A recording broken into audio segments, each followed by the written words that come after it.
हमारे प्रभु एवं उद्धारकर्ता यीशु मसीह के सर्वश्रेष्ठ एवं अतुलनीय नाम में हिंदी एफएम के सभी श्रोताओं का हार्दिक अभिनंदन। आज दिनांक 20 फरवरी दिन शनिवार सन 2021 का मनन के लिए पाठ। आज का शीर्षक है महानतम कार्य। यूहन्ना 14वें अध्याय के 12वें वचन में हम इस तरह पाते हैं, जो मुझ पर विश्वास रखता है ये काम जो मैं करता हूं वह भी करेगा, वरन इनसे भी बड़े काम करेगा। अजीजों, यीशु मसीह ने इस दुनिया में रहते समय बड़े चमत्कार और अद्भुत काम किए। उनके पास अधिकार और सामर्थ्य था। उन्होंने आपको वह अधिकार और सामर्थ्य दिया है।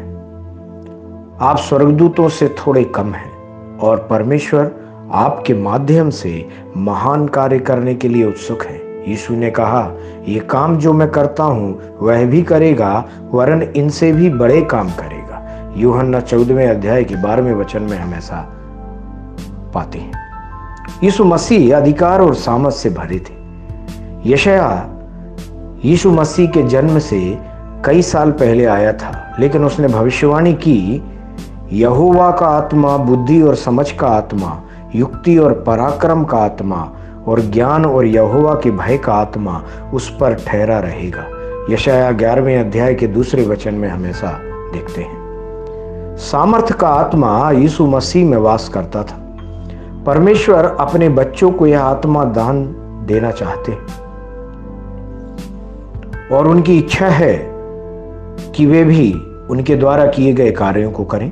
उस समय यीशु मसीह ने शिष्यों के साथ मिलकर आश्चर्य कर्म और अद्भुत चिन्ह दिखाकर वचन की पुष्टि की। उसी तरह वह आपके साथ जुड़ना और प्रदर्शन करना चाहते। जब यीशु मसीह चलकर जा रहे थे तो दुष्ट आत्माएं डर के मारे चिल्ला उठी। वे डर के मारे कांप उठी और कहा, हे परमेश्वर के पुत्र, हमारा तुझसे क्या काम? क्या तू समय से पहले हमें दुख देने यहां आया? मत्ती 8वें अध्याय के 29वें वचन में हम ऐसा पाते हैं। परमेश्वर जिन्होंने आपको महिमा और आदर का ताज पहनाया है, आपके माध्यम से अशुद्ध आत्माओं को बाहर निकालने और दुष्ट आत्माओं के द्वारा जकड़े हुए लोगों को छुड़ाना चाहते हैं। प्रेरित पौलुस लिखते हैं, उसकी महिमा की शक्ति के अनुसार सब प्रकार की सामर्थ्य से बलवंत होते जाओ, यहाँ तक कि आनंद के साथ हर प्रकार से धीरज और सहनशीलता दिखा सको। कुलिस्सियों 1 अध्याय के 11वें वचन में हम ऐसा देखते हैं। आपको उसकी महिमा की शक्ति के अनुसार सभी सामर्थ्य में बलवंत होना चाहिए। परमेश्वर की प्रिय संतानों, जब आप परमेश्वर की शक्ति से भर जाते हैं तो कोई भी गोलियत आपके ऊपर हावी नहीं हो सकता। कोई यर्दन आपको चुनौती नहीं दे सकता।